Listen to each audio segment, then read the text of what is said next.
माननीय सभापति जी, आपकी अनुमति से मैं अपने इस बजट 2024-25 के समर्थन के लिए और बजट के प्रमुख बिंदुओं के पर प्रकाश डालने के लिए खड़ा हुआ हूँ। सबसे पहले सर, आपके तो नाम में ही प्रकाश है। धन्यवाद सर। उसमें भी जगत जुड़ा हुआ है। जगत और जगत में भी जग कॉमन है। जग मेरे भी है और जग आपके भी है। दोनों प्रकाश देते हैं सर, दोनों प्रकाश देते हैं।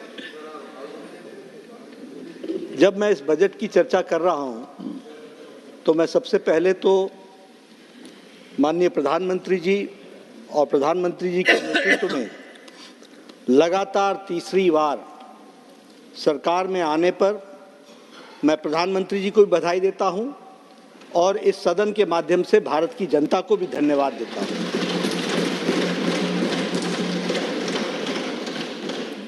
जब हम बधाई देते हैं तो हमको यह भी स्पष्ट होना चाहिए कि कई बार लोग नैरेटिव गलत तरीके से रखने का प्रयास करते हैं। जब मैं लगातार तीसरी बार कह रहा हूं तो लगातार तीसरी बार 60 वर्षों के बाद कोई प्रधानमंत्री लगातार तीसरी बार चुना गया हो और उनको जनता का समर्थन मिला हो। मैं यहाँ यह भी स्पष्ट करना चाहता हूँ कि 60 साल पहले जब नेहरू जी ने तीसरी बार पद संभाला था तो उस वक्त आज़ादी का एक यूफोरिया था। कांग्रेस पार्टी ने आज़ादी की लड़ाई में अपना योगदान किया था और विपक्ष भी बिखरा हुआ था और विपक्ष भी कमज़ोर था। छोटी छोटी पार्टियां विपरीत दिशा में चर्चा करके पार्टियां उभर रही थीं। लेकिन ये जो 2024 का चुनाव हुआ, यह चुनाव तब हुआ जब विपक्ष भी मजबूत था और राजनीतिक दृष्टि से जब सभी लोग सक्षम रहे। ऐसे में प्रधानमंत्री मोदी जी को लगातार तीसरी बार चुनाव जीतने का सौभाग्य भारत की जनता ने दिया। यह मैंडेट स्टेबिलिटी का मैंडेट है। यह मैंडेट कंटिन्यूटी का मैंडेट है। यह मैंडेट गुड गवर्नेंस का मैंडेट है और यह mandate unfoldment of Viksit Bharat का मैंडेट है।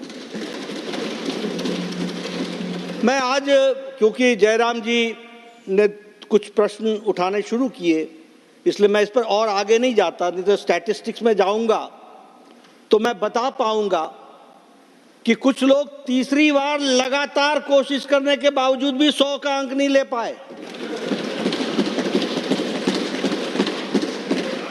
और सारी पार्टियां मिला लें तो भी मिला करके हमारी भारतीय जनता पार्टी से भी पीछे रहती है।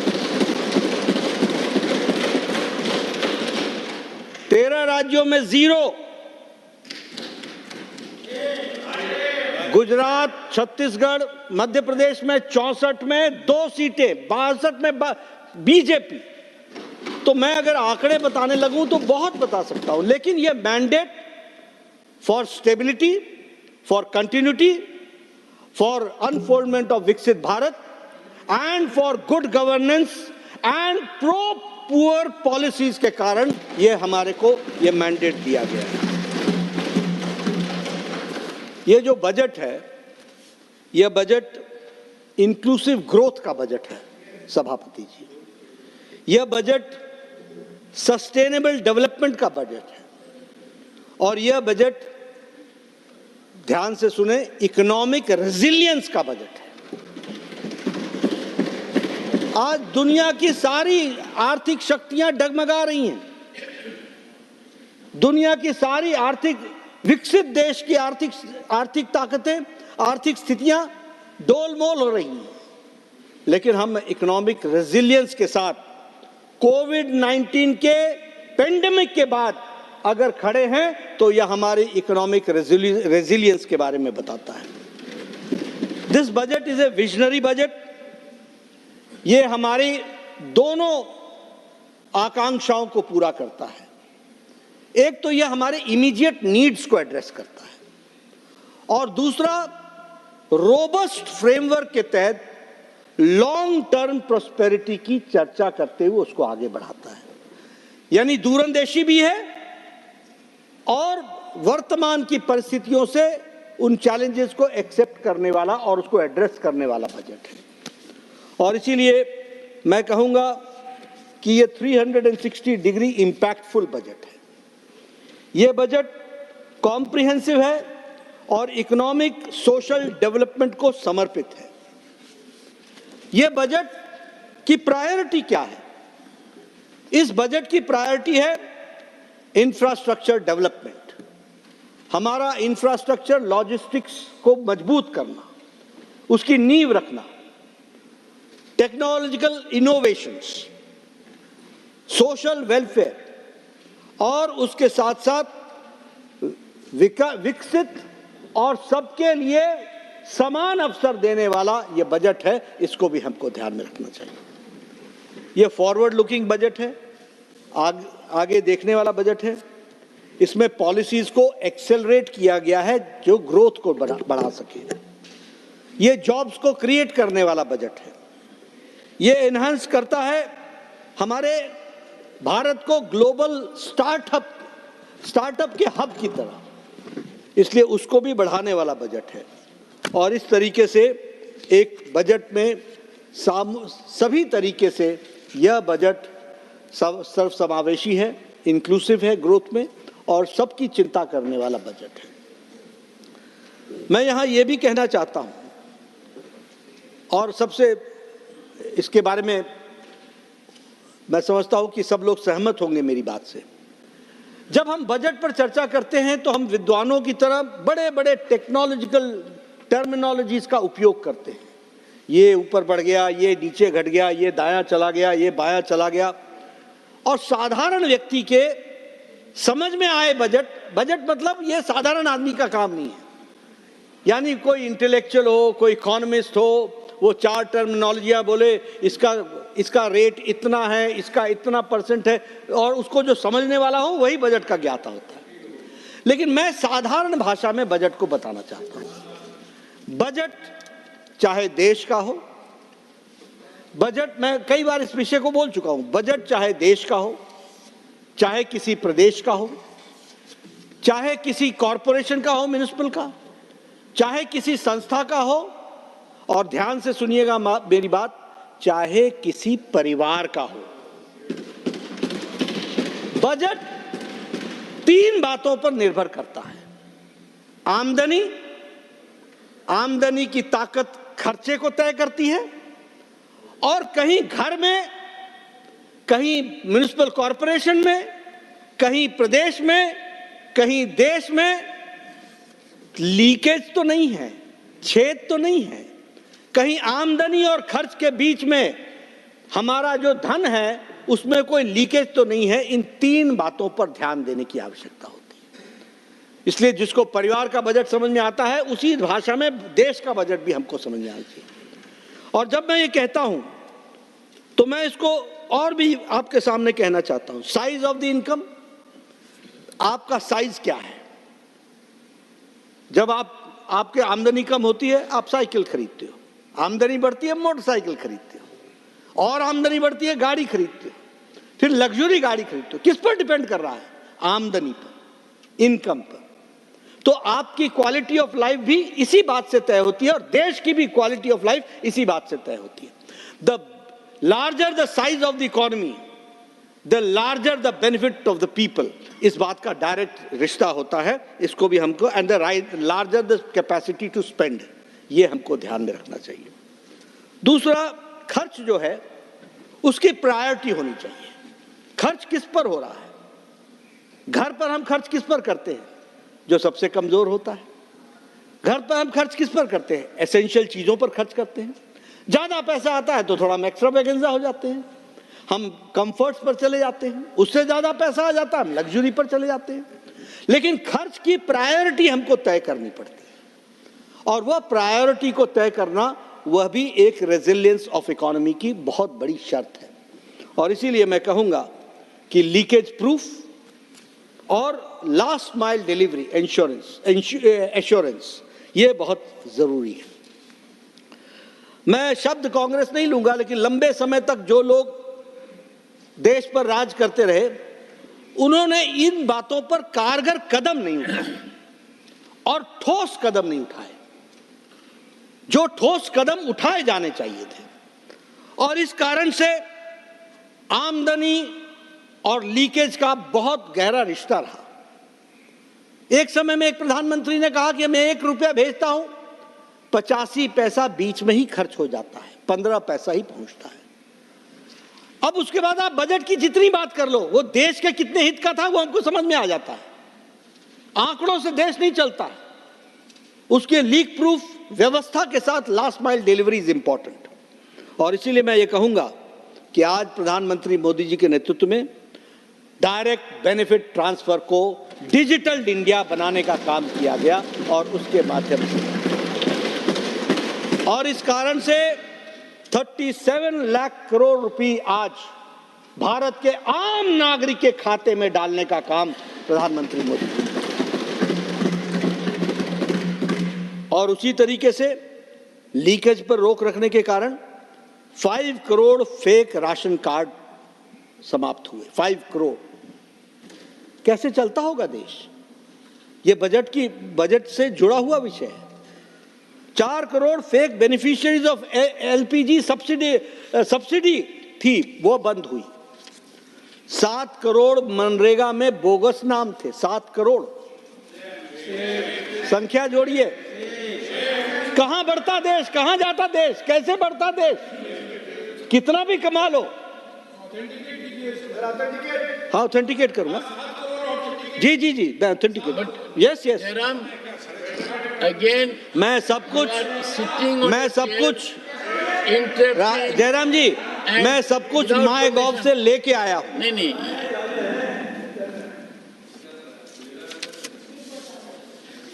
उसी तरीके से 2.5 लाख सेव्ड, ये लीकेज को रोकने के कारण टोटल बनता है 2.5 लाख गवर्नमेंट का सेव होता है। और इसी तरीके से हम बहुत प्रयास पूर्वक मोदी जी के नेतृत्व में स्ट्रिक्ट डिसिप्लिन, फाइनेंशियल डिसिप्लिन ला करके इनफॉर्मल इकोनॉमी को फॉर्मल इकोनॉमी की तरफ ले गए।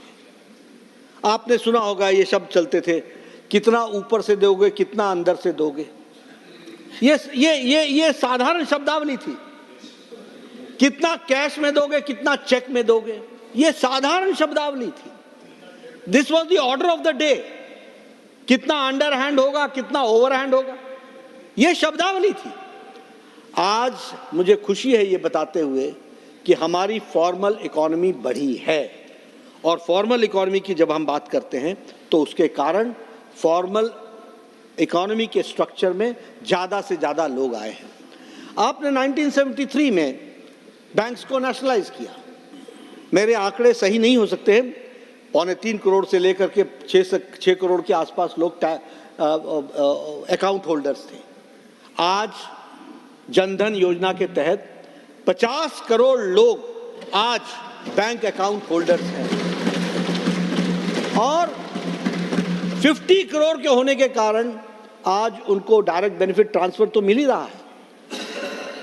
5 करोड़ बहनों को कोविड में 500-500 रुपए 3 महीने के लिए उनके अकाउंट में सीधे मिले ही मिले। ये तो बेनिफिट हुआ ही हुआ, लेकिन हमारे इकोनॉमी का, फॉर्मल इकोनॉमी का साइज भी बढ़ा।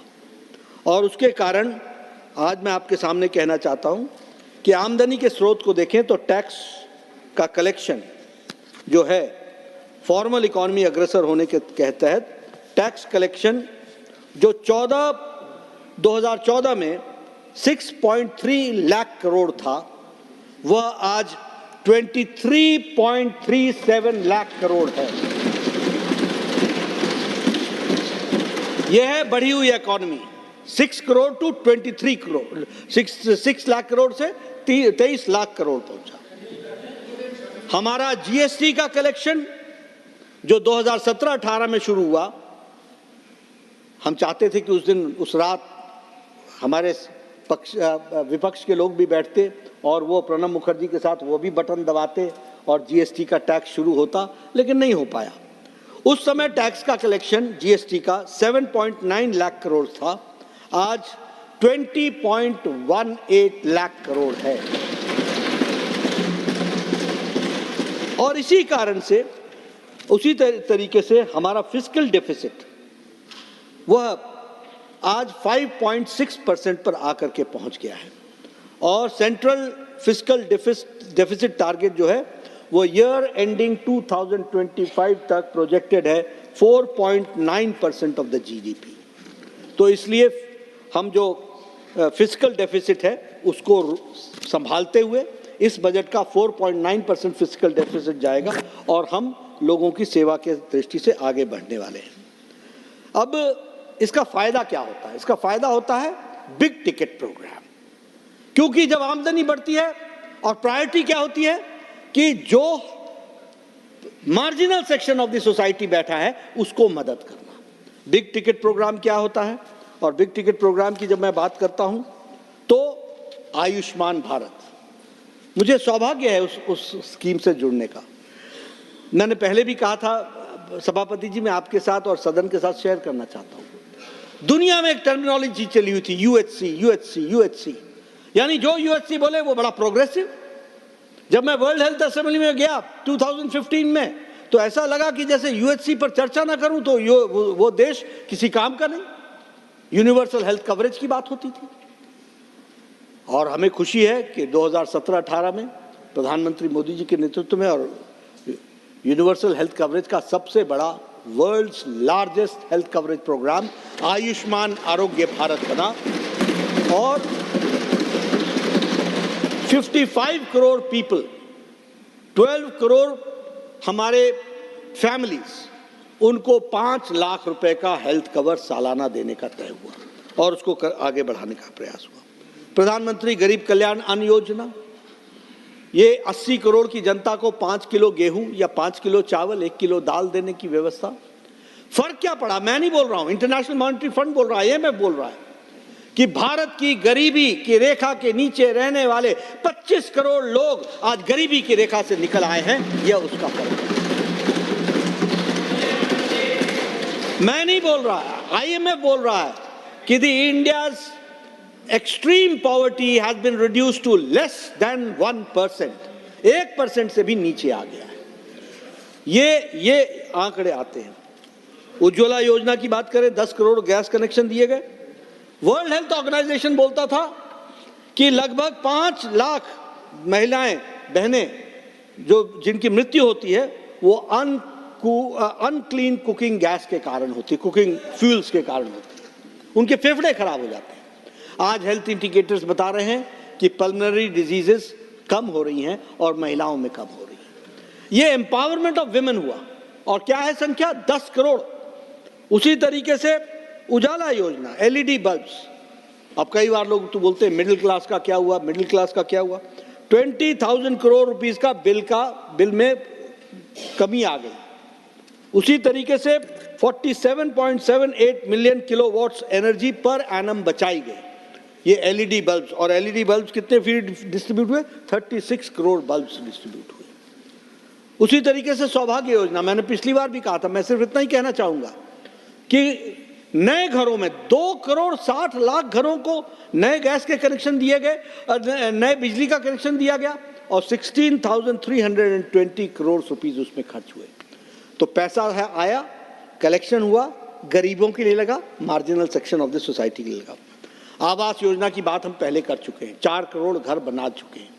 और अभी हम लोगों ने तय किया है प्रधानमंत्री जी के नेतृत्व में, और उन्होंने तय किया है कि पहली कैबिनेट में फैसला लिया है कि 3 करोड़ घर और बनाएंगे और उनको भी रहने की व्यवस्था की जाएगी।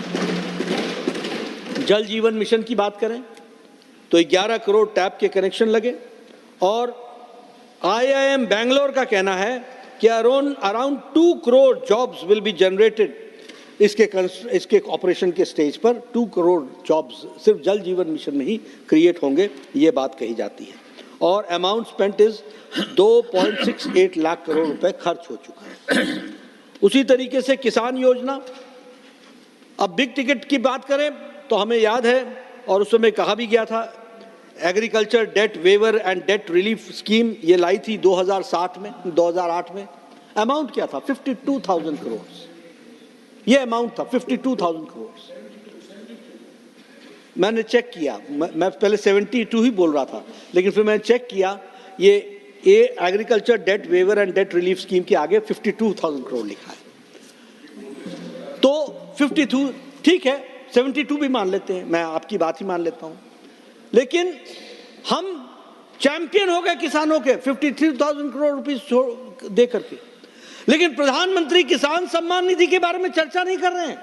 जिस प्रधानमंत्री किसान सम्मान निधि में कुल मिलाकर के 3,24,000 करोड़ रुपए 17 इंस्टॉलमेंट में 2-2 हजार रुपए पहुंचाए गए, 3 lakh. And more over that was a waiver, and this is the empowerment of the farmer. यह हम एम्पावर कर रहे हैं उन किसानों को, उन गरीब किसानों को, हर फसल के पहले वो बीज खरीद सके, हर फसल के पहले वो फर्टिलाइजर खरीद सके, इसकी व्यवस्था कर रहे हैं। और ये कंटिन्यूअस प्रोसेस है सभापति जी, ये कंटिन्यूअस प्रोसेस है। और 3,24,000 करोड़ रुपए हम लोगों ने खर्च किया है, जो आगे जब मैं अगला भाषण कभी दूंगा तो वो 4 लाख के पास पहुंचा हुआ होगा, क्योंकि हर 3 महीने पर 20,000 करोड़ रुपए जुड़ने वाले हैं और ये कंटिन्यूअस प्रोसेस चलने वाला है। उसी तरीके से कोविड के रिलीफ पैकेज में 20 लाख करोड़ रुपए दिए गए। अब मुझे याद है जब कोविड के पैकेज की बात आई थी तो विपक्ष ने हमारे ऊपर टीका टिप्पणी की थी। क्या कहा था? कुछ इनको दे देते, कुछ इनको महीने का दे देते, कुछ इनको इस तरीके से दे देते।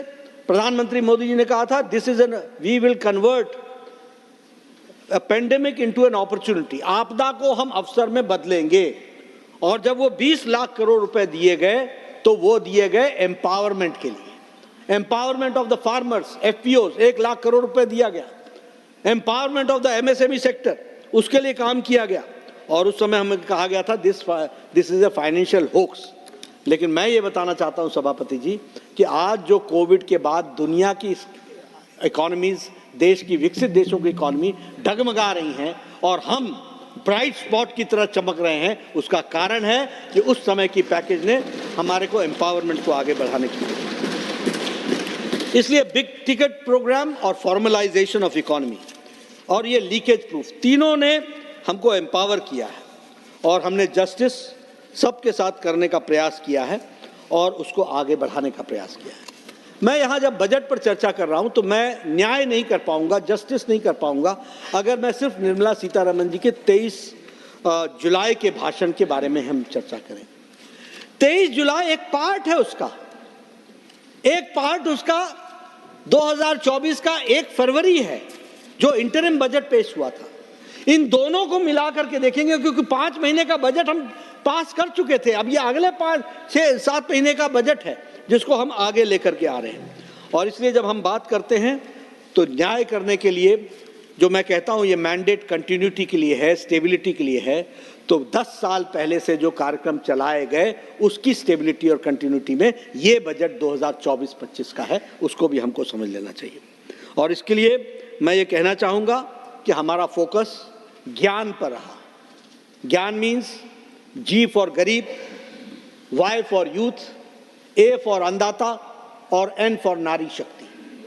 ये 4 पिलर्स पर हम लोगों ने अपने अपने विकास के कहानी को आगे बढ़ाने का प्रयास किया है। और इसलिए 2047 में जब हम विकसित भारत की बात कर रहे हैं तो उसके लिए हमने 9 pronged स्ट्रैटेजी को भी हम लोगों ने डेवलप किया।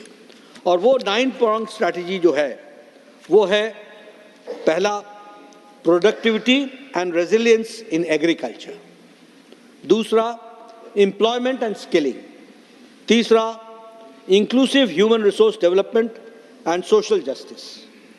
यहाँ सोशल जस्टिस बहुत महत्वपूर्ण है प्रधानमंत्री अध्यक्ष महोदय, सभापति जी। Promote manufacturing sector, service sector to be infused. urban development, energy security, development and focus on infrastructure, innovation, research and development, and next generation reforms. ये सब नौ बातों को ध्यान में रख करके इस बजट को कंटिन्यूटी में आगे बढ़ाने का काम किया है। और अगर हम उसकी बात करें तो हम लोगों ने फरवरी मार्च में हम लोगों ने रूफ टॉप सोलराइजेशन की बात की थी और लगभग 1 करोड़ हाउस होल्ड्स को जोड़ने की बात की थी और उसमें कैपिटल एक्सपेंडिचर और इसके साथ साथ इंफ्रास्ट्रक्चर पे हमने बहुत ही शुभ नंबर निकाला था। 11,11,100 करोड़ रुपए जो है 3.4% ऑफ द जीडीपी ये इंफ्रास्ट्रक्चर पे खर्च होगा और एम्प्लॉयमेंट जनरेशन को हम बूस्ट करेंगे और हम ईस्टर्न रीजन पर भी हम कंसंट्रेट करेंगे और इसी दृष्टि से हमारे जो सारे कार्यक्रम चले उसके लिए अगर हम एमएसएमई की बात करें तो एडिक्वेट फाइनेंसेस उसमें प्रोवाइड किया गया, रेलेवेंट टेक्नोलॉजीज़ को बढ़ाया जा रहा है, एप्रोप्रिएट ट्रेनिंग दी जा रही है और इसी के साथ साथ इसी बजट में हम लोगों ने कहा था कि आयुष्मान भारत में हम आशा को भी जोड़ लेंगे और हम आंगनवाड़ी वर्कर्स और हेल्पर्स को भी जोड़ेंगे। तो ये सारी चीज़ें इन कंटिन्यूटी में हुई।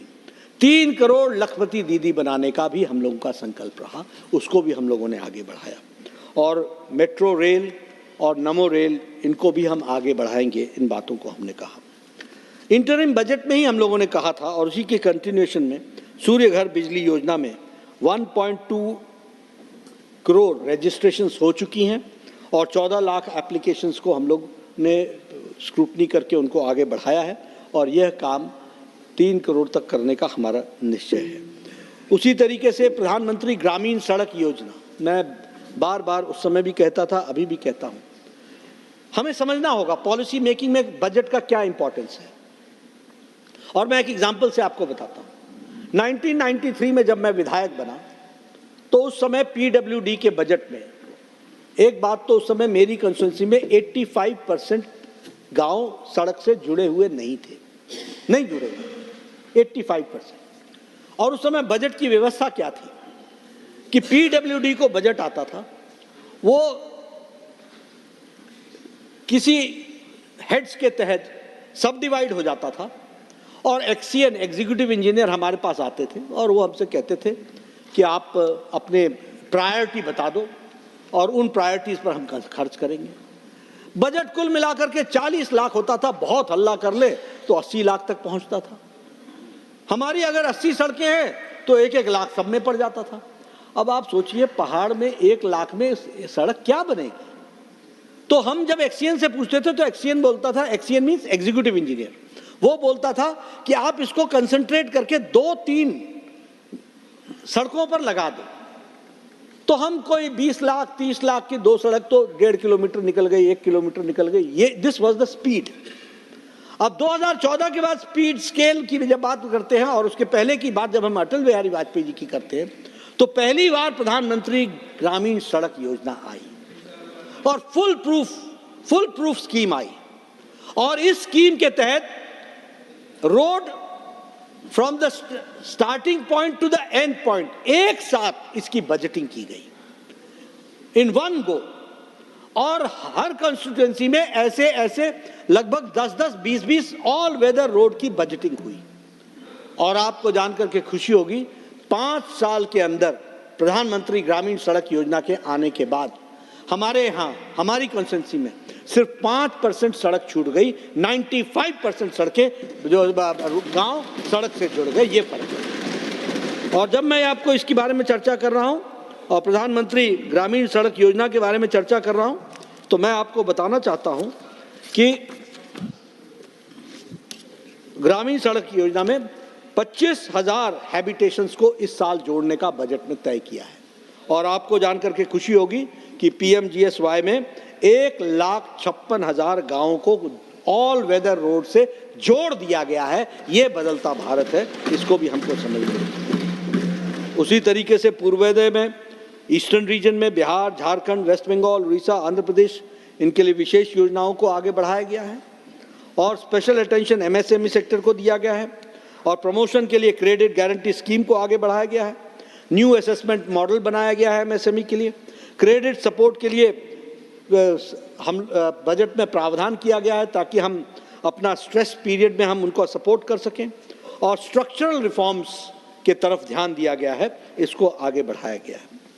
जब हम की हाइलाइट्स की बात करेंगे तो initiatives to eradicate poverty, empower the poor और empower the farmers, provide them logistic supports और provide logistic and strengthening of the Indian villages. हमारे भारत के गांवों को भी स्ट्रेंथन करने के लिए और लॉजिस्टिक सपोर्ट देने की बात इसमें कही गई है।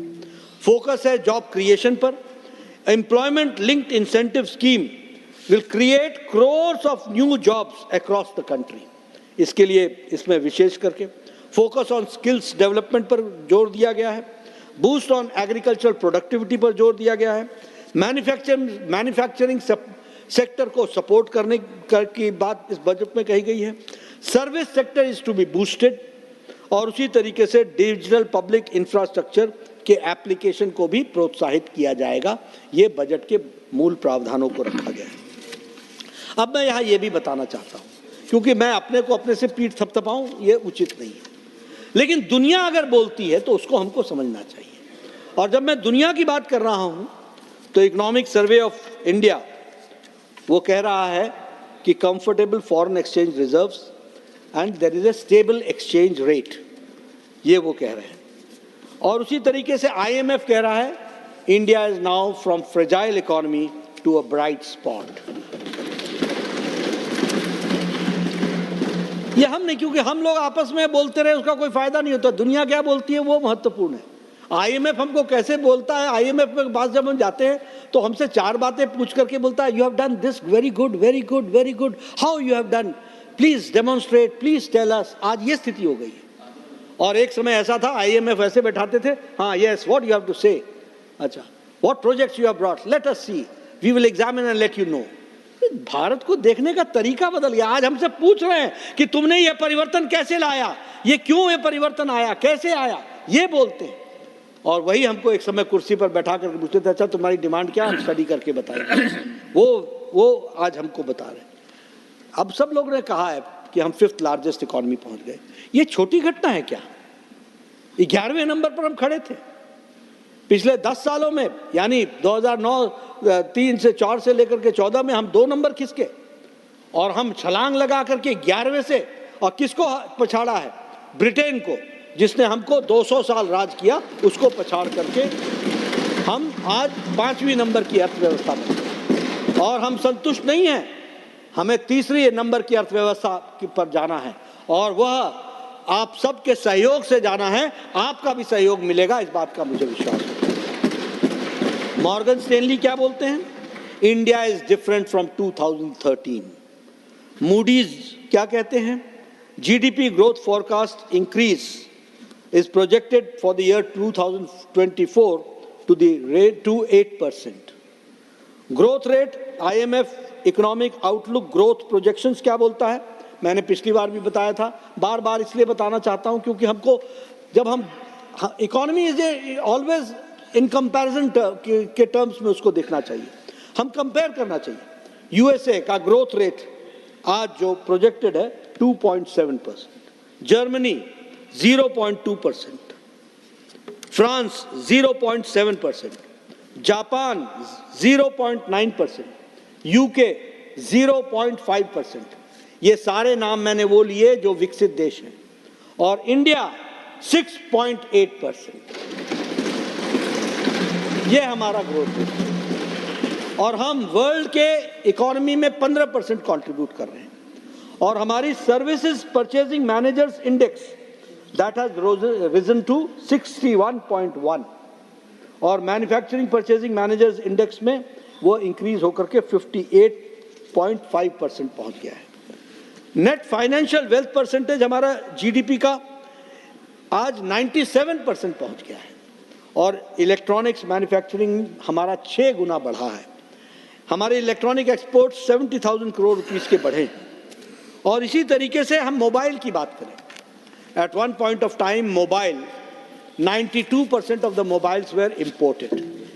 Now 97% of the mobiles are being manufactured here in India, 97%. Steel में हम नंबर 4 से नंबर 2 पर आ गए हैं। हम थर्ड लार्जेस्ट ऑटोमोबाइल मार्केट बन गए हैं, third largest automobile market.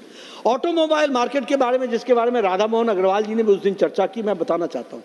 Automobile market मतलब हमने ऑटोमोबाइल्स में हमने खरीदी बढ़ाई है, हम तीसरे नंबर हो गए। इसका मतलब जेब में पैसा आया है तब खरीदा है ना, ऐसे ही तो नहीं खरीद लिया। तो इकोनॉमी में अगर पैसा नहीं हो तो कौन गाड़ी खरीदेगा? तो वह भी स्पष्ट बताता है कि किस तरीके से हम लोगों ने इसको किया है। और ये सब पॉसिबल इसलिए हुआ है क्योंकि प्रो पीपल प्रोग्राम्स को आगे बढ़ाने का काम किया है। मेट्रो रेल की बात करें तो हम 5 शहरों से बढ़कर के 20 शहरों में पहुंच गए। हम अगर एयरपोर्ट्स की बात करें तो 2014 में 74 एयरपोर्ट्स थे, आज 149 एयरपोर्ट्स बन गए। मैं स्वास्थ्य मंत्री पहले भी था, आज भी हूं। मैं स्वास्थ्य की बात जरूर करूंगा और मैं आपको बताना चाहता हूं कि 387 मेडिकल कॉलेजेस थे। I am proud to declare that now we have got 706 medical colleges. The undergraduate seats was 51,348. Now the undergraduate seats are 1,08,940. Indian Institute of Technology आज 16 से 23 पहुंच गई है। IIMs आज 20 हो गए हैं। ट्रिपल IITs आज 9 थे 2014 में, आज वो 25 हो गए। और उसी तरीके से हाईवे जो 12 किलोमीटर प्रतिदिन बना करते थे, नेशनल हाईवेज, आज 28 किलोमीटर प्रतिदिन बन रहे हैं। यह हमारी इलेक्ट्रिफाइड रेल नेटवर्क 60,800 किलोमीटर्स पूरा हुआ है। और उसी तरीके से यह सब कुछ हुआ है जिसमें पैसा भी लगा है। आज साधारण मानवी भी कहता है कि भारत आगे बढ़ा है, बदला है, बदलेगा, आगे चलेगा और प्रधानमंत्री मोदी जी के नेतृत्व में चलेगा। ये बात उसमें समझेगा। मैं कहना नहीं चाहता, लेकिन रिफॉर्म्स का समय 2004 से 2014 तक था, लेकिन वह डिकेड, वह दशक शायद व्यर्थ चला गया। हमने उसका उपयोग नहीं किया और उपयोग नहीं, कई बातें हैं। मैं जैसे आज ये बजट के ही सिलसिले में आप बताइए, आपने कहा कि नहीं कहा कि गांव का व्यक्ति तो डिजिटल जानता ही नहीं है, ये डिजिटल इंडिया गांव में ये वाईफाई ला के क्या करोगे? कहा था कि नहीं कहा था? ये डिजिटल इंडिया, ये डिजिटाइजेशन क्या है? कौन ये भारत तो पढ़ा लिखा नहीं है। मैं बताना चाहता हूं कि आज हाट में बैठने वाला सब्जी वाला भी QR कोड लेकर के वो डिजिटल इंडिया में पेमेंट लेता है।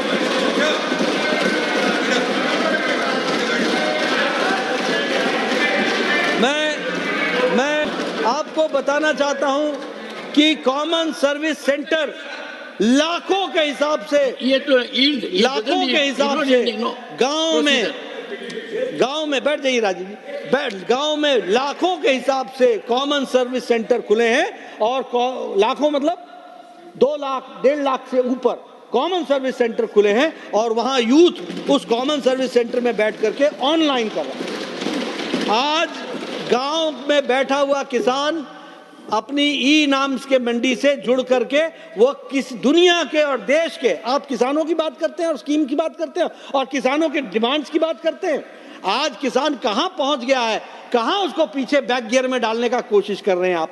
वो किसान तो अपनी उपज का जो मार्केट रेट है दुनिया में और देश में कहां कितना है उसको जानने का हकदार हो गया है। यह परिस्थिति आकर के खड़ी है। इसलिए मैं यहाँ ये भी कहना चाहूँगा कि ये जो एनुअल इन्फ्लेशन रेट की बात आप कीजिए, अब उसमें भी मैं कहना चाहूँगा 2004 से 2014 तक एनुअल इन्फ्लेशन रेट 8.2% था, 8.2%। और 2013-14 के शुरुआत में वह डबल डिजिट में पहुँच गया था। और इसके साथ साथ आज मैं ये कह सकता हूँ कि हमारा जो रेट है वो इन्फ्लेशन का वो 3.3% पहुंच गया। इसको भी हमको ध्यान में रखना है। उसी तरीके से नॉन परफॉर्मिंग एसेट्स 2004 में 7.8% था और वो 2013 में 12.3% तक पहुंच गया।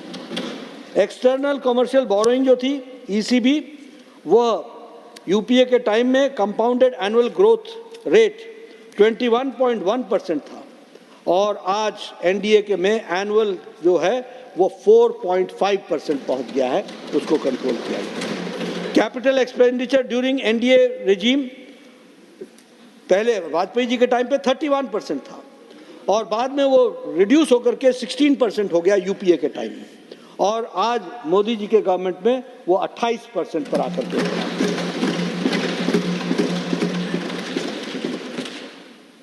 एंजल टैक्स किस सरकार के टाइम पर आया था और किसने उसको हटाया, वह सब बातें हमारे ध्यान में हैं और उसको भी हमको समझ में आना चाहिए।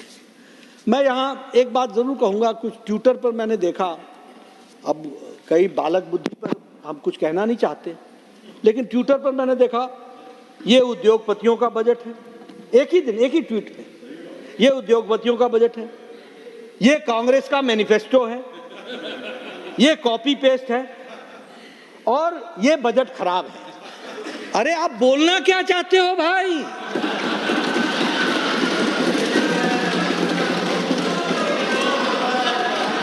आप बोलना क्या चाहते हो?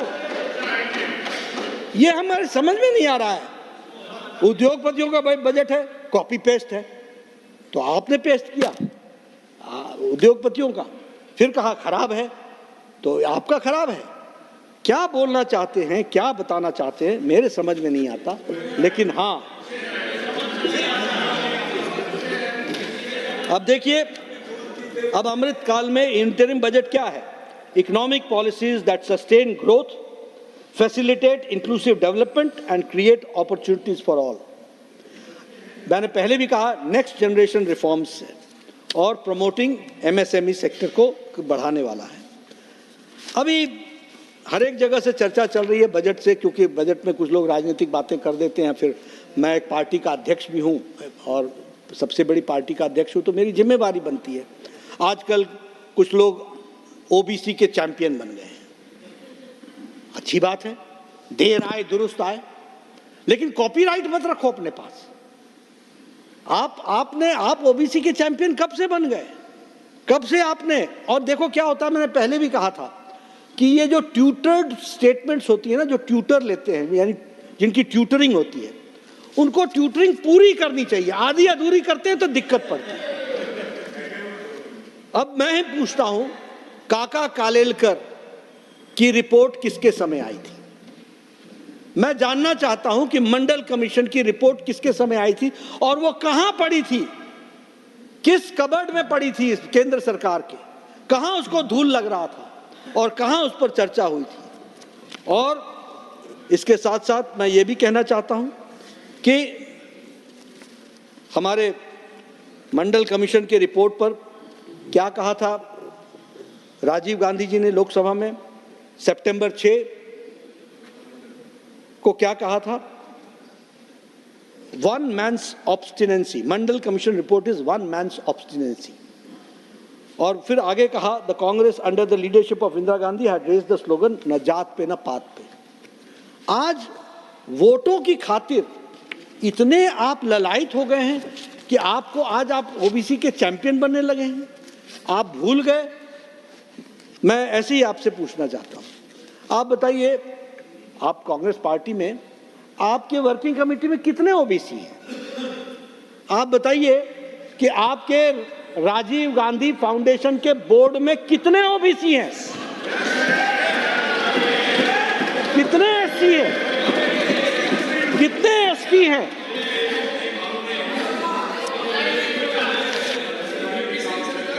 आप बताइए।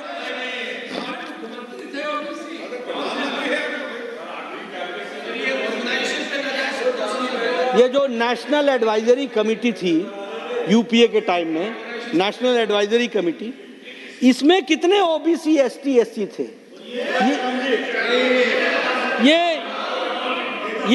ये नया प्रेम जो जगह है, और ये जो अब वो मुहावरा है घड़ियाली आंसू,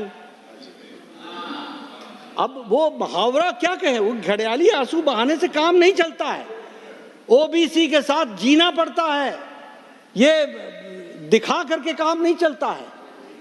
और हम अगर प्रधानमंत्री मोदी जी के नेतृत्व में कहें तो हम, चाहे वो पहली कैबिनेट थी मोदी जी की, चाहे दूसरी कैबिनेट और चाहे तीसरी कैबिनेट, सबसे ज्यादा ओबीसी, एससी, एसटी रहे हैं तो हमारे कैबिनेट।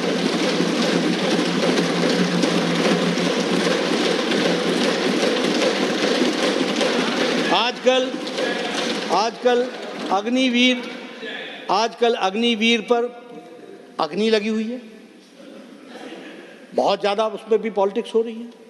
आर्मी के आप बहुत बड़े हिमायती हो गए। देखिए, मैं पहले कहता हूं, नेशनल इंटरेस्ट के साथ पॉलिटिक्स नहीं होनी चाहिए। आप अग्निवीर के रिकमेंडेशंस को जरा गहराई से पढ़िए, उसके रिकमेंडेशंस को देखिए, दुनिया की आर्मी को स्टडी कीजिए, देश की आर्मी को स्टडी कीजिए। जब अटैक होगा तो वो ये नहीं पूछेगा कि ये कमल को जा रहा है या ये हाथ को जा रहा है, उसकी गोली उसी तरीके से चलेगी। और इसीलिए आर्मी को, हमको पॉलिटिक्स से बाहर रखना चाहिए। और ये जो फैसला लिया गया है, 400 से 500 से ज्यादा मीटिंग्स और कंसल्टेशन के बाद लिया गया है, सिर्फ किसी की भावनाओं को भड़काने के लिए नहीं, भारत की इस फौज को मुस्तैद करने के लिए, दुनिया की सबसे अच्छी फौज बनाने के लिए किया। लेकिन आज आप आर्मी के और अग्निवीर के चैंपियन बन गए और आप पेंशन्स की बात करने लगे। अरे 1971-72 की वन रैंक वन पेंशन में 1971-72 से मुझे नहीं मालूम कितनी सरकारें कांग्रेस की आकर के उसके बाद चली गई। The number of governments which must have come and which must have participated. क्या किया आपने? ये प्रधानमंत्री मोदी जी ने तय किया कि वन रैंक वन पेंशन, और आपने क्या किया था, हमारे यहां उसको बोलते हैं पायता रखना, यानी शगुन रखना। चिदम्बरम साहब ने 2004 के बजट में 2014 के जाते समय पायता रखा, शगुन रखा 500 करोड़ रुपए का। We will look after the issue of one rank one pension. ये प्रधानमंत्री मोदी जी हैं जिन्होंने 1,15,000 करोड़ रुपए दे करके अग्निवीरों की, तो इसलिए अग्निवीरों की चिंता मत कीजिए, उनकी पूरी चिंता हो रही है और भारत की आर्मी पूरे अच्छे तरीके से आगे बढ़ करके आएगी, इस बात को भी हम कहते हैं। अभी मैं ये भी बताना चाहता हूं, मैं उसको ऑथेंटिकेट कर दूंगा, कागज शायद मैं रह गया। ये एमएसपी के बारे में, आजकल आप किसानों के बड़े चैंपियन बन गए हैं, बहुत आंसू बहा रहे हैं एमएसपी के बारे में। मिस्टर केवी थॉमस ने पार्लियामेंट में जवाब दिया है कि एमएसपी देना कंड्यूसिव नहीं है। ये आपने जवाब दिया है, ये आपका जवाब है। आज आप एमएसपी के चैंपियन बन रहे हैं। मतलब ये ऐसा है क्या कि जब पाला बदल जाए तो भाषा बदल जाती है क्या? देशभक्ति तो बराबर की होनी चाहिए। लेकिन स्वामीनाथन कमेटी के रिकमेंडेशन में प्रोडक्शन कॉस्ट प्लस 50% मार्जिन, ये एमएसपी में, this was accepted by none other than prime minister Narendra Modi. That we have to understand. मैं बताना भूल गया, प्रकाश जावड़ेकर जी के 2010 के क्वेश्चन के जवाब में रिस्पांस में केवी थॉमस ने, union minister of state for agriculture, उन्होंने क्या कहा? The recommendation however has not been accepted by the government. Honourable minister, date and time कब कहा? In 2010, Bharatiya Janata Party MP Prakash Javadekar in Rajya Sabha had asked the UPA government if it had any accepted the recommendations of the Swaminathan Commission regarding calculation of remunerative prices to be paid to the farmers. In 2010, मैं exact date भी निकाल करके दे दूंगा। The recommendation, however, has not been accepted by the government because MSP is recommended by the Commission for Agriculture Costs and Prices based on the objective criteria and considering variety of relevant factors. Hence, prescribing an increase of at least 50% of the cost may distort the market. A mechanical linkage between MSP and the cost production may be counterproductive in such cases. जो आपको counterproductive उस दिन दिखता था, आज आप उसके बहुत रहनुमा बन रहे हैं, बहुत अच्छी बात है। लेकिन प्रधानमंत्री मोदी जी ने ये पहले कर दिया है, इसको भी हमको ध्यान में रखना चाहिए। ऐसी बहुत सी चीज़ें हैं। मैं एक दो विषय और भी आपके सामने रखते हुए बात को, मैं पता नहीं क्या है, मुझे थोड़ा सा लगा कि इस हाउस में कुछ ज्ञान का वर्धन उस तरफ ज़्यादा आ जाता है। जब उधर रहते हैं तो उसकी छाया ज़्यादा पड़ती है। दो महानुभावों ने उधर से भाषण दिया। वो भाषण एक पी चिदम्बरम साहब ने दिया और एक भाषण हमारे सिब्बल साहब ने दिया। दोनों सीनियर एडवोकेट, दोनों ही सीनियर एडवोकेट हैं और दोनों ने ऐसा बजट पर भाषण दिया जैसे बजट के बारे में तो उनके दिमाग में क्या बढ़िया बढ़िया आइडियाज है, पर ये बढ़िया बढ़िया आइडियाज यहां बैठ करके क्यों नहीं याद आया था जो वहां जाकर के उनको याद आने लगा। एक ने तो एजुकेशन का रिफॉर्म ही रख दिया। ये अलग बात है कि एजुकेशन रिफॉर्म शायद 34 साल बाद जब यहां मोदी जी की सरकार आई तब एजुकेशन का रिफॉर्म आया, ये बात अलग। पी चिदम्बरम साहब ने कहा ये 500 कंपनियां ही क्यों जो जॉब्स के लिए इंटर्नशिप देंगी, ये इसको बढ़ा क्यों नहीं सकते हैं? इतने पढ़े लिखे व्यक्ति, इतने जानकार, उनको मालूम होना चाहिए कि कंपनी वो होंगी सिलेक्ट की जाएंगी जिनके पास इंटर्नशिप को की कैपेसिटी होगी उसको ट्रेनिंग देने की, उसके पास सीएसआर फंड्स होंगे उसको ट्रेनिंग देने के लिए। अगर इतनी भी लॉजिक समझ में नहीं आती, इतनी भी बात समझ में नहीं आती, तो मुझे लगता है कि वहां रहने से ही ज्यादा ज्ञानवर्धन होता है। वहीं रहेंगे तो ज्यादा अच्छा रहेगा। ताकि तो ये इस तरीके से, सभापति महोदय, मुद्दे बहुत हैं, मेरे साथी और भी रखने वाले हैं। कल निर्मला जी पूरी बात को रखेंगी। मैं यही बताना चाहता हूं कि यह बजट कंटिन्यूटी का 10 साल का बजट है और इस बजट में उस कंटिन्यूटी में एक लंबी छलांग है और यह छलांग इकोनॉमी को स्टेबिलिटी भी देती है, कंटिन्यूटी भी देती है और मजबूती के साथ सबका साथ, सबका विकास, सबका विश्वास, सबका प्रयास, इस मंत्र को लेकर के चल रही है। और इसके लिए आपने मुझे बोलने का समय दिया। मैं इस बजट का समर्थन करता हूं। आपका बहुत बहुत धन्यवाद।